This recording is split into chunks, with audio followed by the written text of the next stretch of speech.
Assalamualaikum warahmatullahi wabarakatuh. Di sini kami mempresentasikan tentang meningkatkan pengambilan keputusan.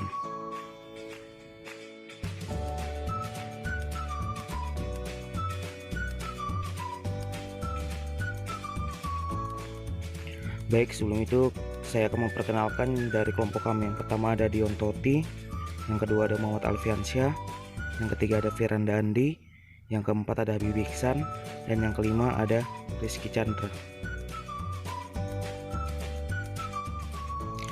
Nilai bisnis dari pengambilan keputusan yang lebih baik meningkatkan ratusan ribu kecil keputusan menambah nilai tahunan yang untuk bisnis. Jenis keputusan ada tiga, tidak terstruktur, tersusun, dan semi struktur. Manajemen senior membuat banyak keputusan tidak struktur, manajemen menengah membuat keputusan yang tidak struktur, manajer operasional membuat keputusan yang lebih struktur. Ada 4 tahapan proses pengambilan keputusan. Yang pertama ada intelijen, kedua ada rancangan, ketiga ada pilihan, dan keempat ada penerapan.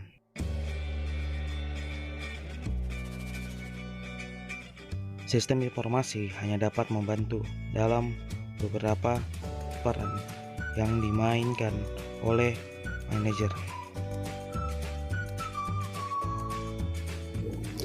Model klasik manajemen ada 5 fungsi, yaitu merencanakan, mengorganisir, mengkoordinasikan, memutuskan, dan mengendalikan.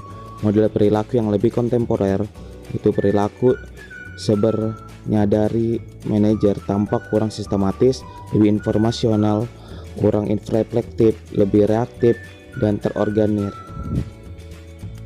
10 peran manajerial menurut Misbah.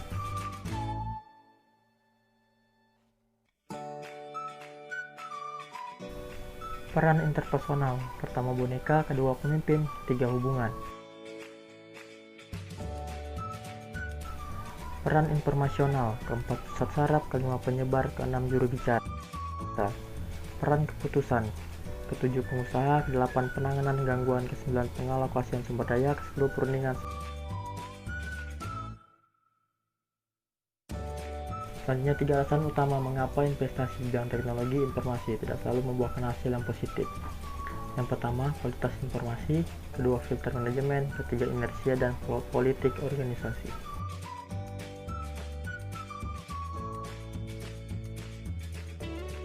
Pengambilan keputusan otomatis berkecepatan tinggi dimungkinkan melalui algoritma komputer yang secara tepat menentukan langkah-langkah untuk keputusan yang sangat terstruktur. Manusia diambil dari keputusan. Misalnya, program perdagangan komputer berkecepatan tinggi memerlukan pengaman untuk memastikan pengoperasian dan regulasi. Ada 3. Yang pertama, intelijen bisnis, yaitu infrastruktur untuk mengumpulkan, menyimpan, menganalisis data yang dihasilkan oleh bisnis. Dan yang kedua, ada analisis bisnis, yaitu alat dan teknik untuk menganalisis data, olah statistik, model panggilan data. Yang ketiga, ada vendor intelijen bisnis. 6 elemen dalam lingkungan intelijen bisnis. Yang pertama, ada data dari lingkungan bisnis.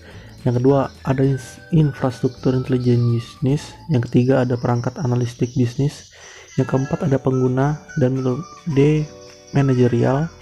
Yang kelima, ada platform pengiriman, yaitu MIS, DSS, dan ESS. Dan terakhir, ada antarmuka pengguna. Kecerdasan bisnis dan kemampuan analitik tujuannya adalah untuk memberikan informasi real-time yang akurat kepada pembuat keputusan. Lalu fungsi utama sistem BI, yang pertama adalah laporan produksi, yang kedua laporan parameter, ketiga laporan dashboard atau kartu skor, yang keempat pembuatan query penelusuran atau laporan ad hoc, yang kelima lihat perincian, yang keenam perakiraan skenario dan lain-lain.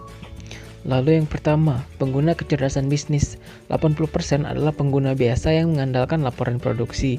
Yang kedua, eksekutif senior digunakan untuk fungsi pemantauan. Yang ketiga, manajer dan analisis menengah untuk analisis ad hoc. Lalu yang keempat, karyawan operasional dalam bentuk laporan yang sudah dikemas sebelumnya.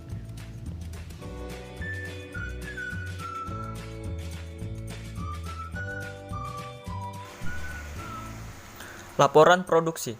Yang pertama, keluaran rangkaian BI yang paling banyak digunakan. Yang kedua, laporan umum yang telah ditentukan sebelumnya dan dikemas. Analisis prediktif. Gunakan berbagai data, teknik untuk memprediksi tren masa depan dan pola perilaku. Dimasukkan ke dalam berbagai aplikasi BI untuk penjualan, pemasaran, keuangan, deteksi penipuan, perawatan, kesehatan.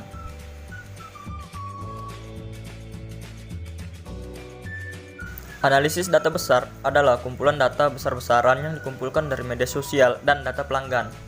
Membantu menciptakan pengalaman belanja yang dipersonalisasi dan real-time untuk pengecer online besar.